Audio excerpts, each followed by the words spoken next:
Greetings everybody and welcome to my channel on do-it-yourself home projects. This video starts now. The topic here today, we're going to be looking at how you can do-it-yourself install some flagstone steps on a sloping surface. So if you've got a backyard, side yard, front yard, really anything and you're interested in putting in some simple steps without, having to engineer anything really complicated, take a look and hopefully this video can help you out. I've got 5 flagstone steps that I picked up at the local hardware store, and you can see I don't have any backing on it, so the earth, in theory, if it rains, can just spill over the steps. Not necessarily true. Over time, that grass will grow, but you could see what I've done here. You see I pointed to those nuts, that nut on the back of the stone. I basically drilled a hole through the back of the stone, and I'll show you that again here in a second.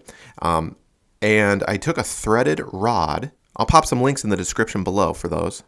There's another shot of it. There's a threaded rod about 12 inches long, and I drilled 2 holes, one in the back of the stone and one in the front of the stone, and I took a nut and screwed it onto the back. So you're going to basically be putting that rod through the hole that you drilled in the flagstone. So get yourself a drill bit that will handle drilling through stone. Pretty easy job.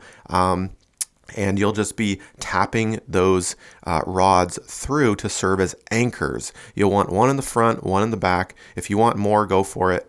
But it serves as an excellent anchor. They're super sturdy, and over time that grass is going to grow around and cover the edges on all sides, and it'll even cover that vertical slope on the back of the stairs so that dirt doesn't, indeed, every time it rains, kind of spills over. So this is a 4 year later. This is how it kind of looks 4 years later. So obviously I just cut the grass, so it's looking a little grassy and dirty, but and the grass is a little dry, but certainly with good rain, the grass will keep that earth in place so it doesn't, again, spill over.